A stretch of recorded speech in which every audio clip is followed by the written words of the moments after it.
Is it possible to create a beautiful painting with the Terry Ludwig Okefenokee? I hope I said that right. Okefenokee, sorry, big Okefenokee swamp set. I've got them from Christmas from my parents. It's a limited edition set and may not be available at the moment. I live on Vancouver Island on the west coast of Canada, and at this time of year, after we get a lot of rainfall, it's December, the border of my property takes on a very swampy vibe, and I thought it would be the perfect reference. You can hear eagles and ravens in the background. I don't know if it's possible for you to hear them, but this is such a great environment to practice with this set. I hope you'll practice with me. You can join me in my Skillshare class by clicking on the link below. The link will give you the opportunity to take any of my classes, but you can take any class on Skillshare for a whole month for free. In this particular video, we are going to have a review of the Okefenokee set, and you can see a time lapse of this tree. I'm really curious, what gifts for art supplies did you get for Christmas this year, if any? And what would be on your wish list? What would be your Dear Santa for art supplies already for next year? Drop it in the comments below. Now for the painting. I found that the Terry Ludwigs went down really nice as a first layer. They covered very well and quite smoothly. I did need to add a blue for this particular painting because what kind of swamp doesn't have some sort of sky? The set doesn't have any blues in it, and I felt like that was missing. The Terry Ludwigs blended really nice with the Senneliers though. It was easy to mix up colors. I did bring out the Terry Ludwig eggplant, which is not in the Okefenokee set, but is a wonderful color, and it blended so nicely with my Sennelier to make this really pretty purple. I found I needed the eggplant to give me quite enough dark tone. There are some dark tones in the Okefenokee set, but they're not as dark as, say, the eggplant or a black would be. The Terry Ludwigs get a really nice coverage though. They go down so nice and soft, and they layer really well over top of each other and with other brands. I love a good teal, so I actually had to add this Rembrandt to my painting because I just need teal even if it's a swamp.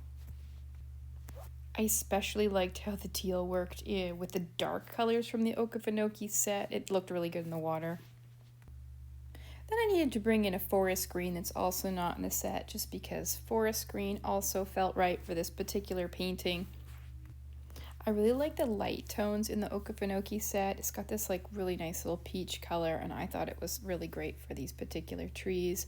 And there was a few different like stony colors that were good for bark and for highlights as well. I drew all of the curving and twisting and swirling funky branches of this cedar tree with the black new pastel. I always find that it's really good to sketch with. I added this reddish brown Sennelier to do some more blocking in my background. You might be noticing I'm not really blending a lot in the background, and instead I'm using fairly large marks wherever I see a particular tone.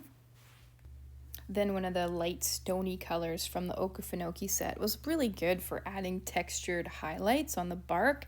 I really loved the colors that were in the set.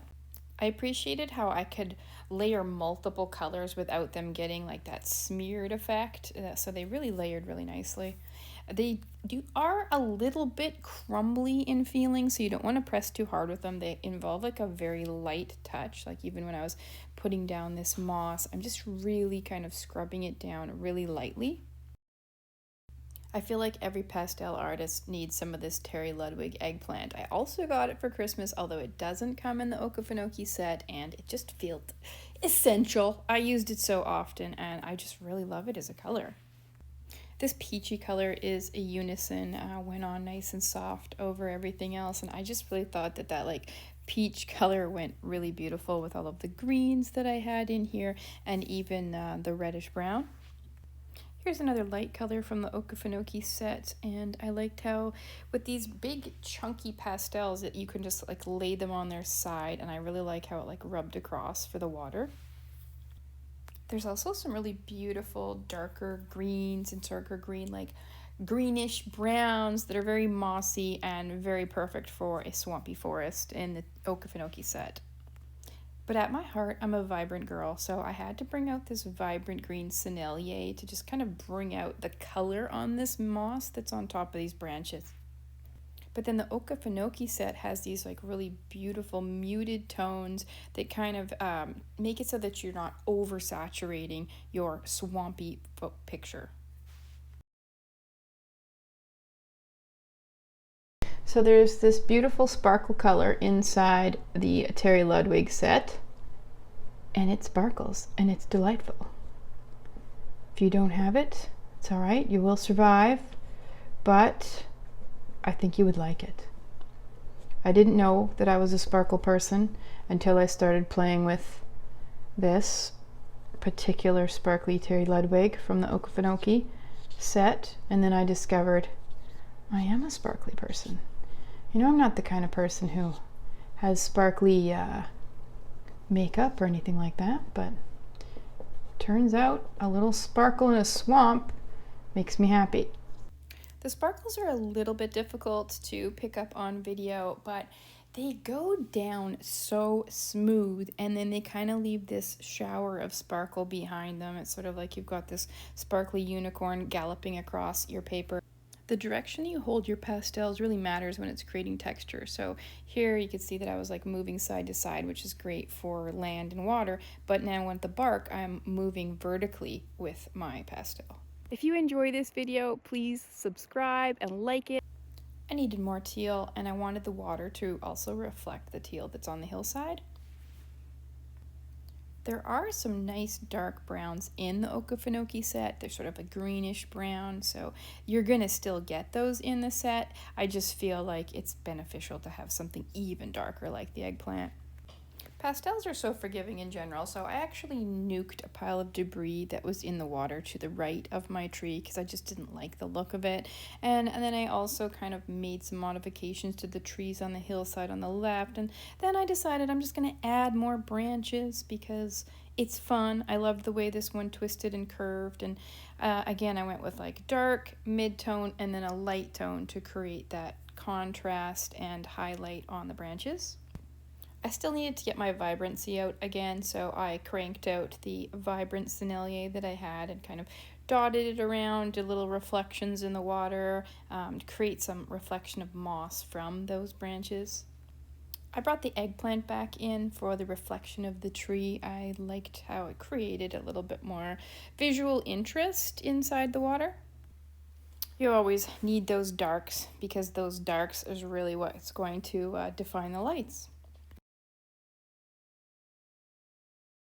When I'm building up a texture like bark, I use a lot of different layers and often a lot of different colors. So here I used that reddish brown again, and then I brought that stony color over from the Okefenokee set, but then I brought back in the eggplant, added some more shadow. So I just like to kind of keep layering, and that's what gives me the rich texture.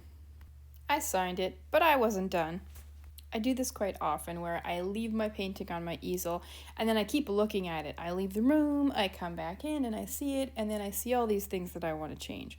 So I really wanted to add more contrast. So I brought the new pastel back in for the branches. And then I'm going to bring in some lighter colors too. And I'm going to kind of just tweak everything is what I'm going to do. I just started layering on all the different colors for the moss, and I really enjoyed dragging these Terry Ludwigs down, and then they kind of created that dripping moss, and then they blended with the sennelier and the other Terry Ludwigs and created this like cool effect with the moss.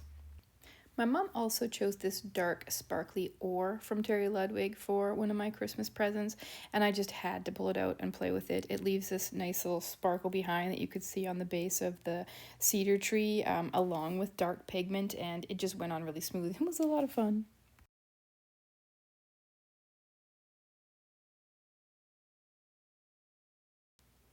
There's a couple quite nice yellows in the Okefenokee set, and I think that they're really good colors that you could use in a lot of different projects actually. They come in really bright and vibrant. The yellows were quite perfect for the highlights in the moss. So if you would appreciate a real-time step-by-step tutorial and you want to paint right along with me, then that's the time to join the Skillshare class, and it's completely free. You can just use my link below and you'll get a month free. Thank you so much for watching this video. I hope you had a lot of fun. Feel free to subscribe to the channel and give it a like, and let me know what else you'd like to see me paint. Thank you.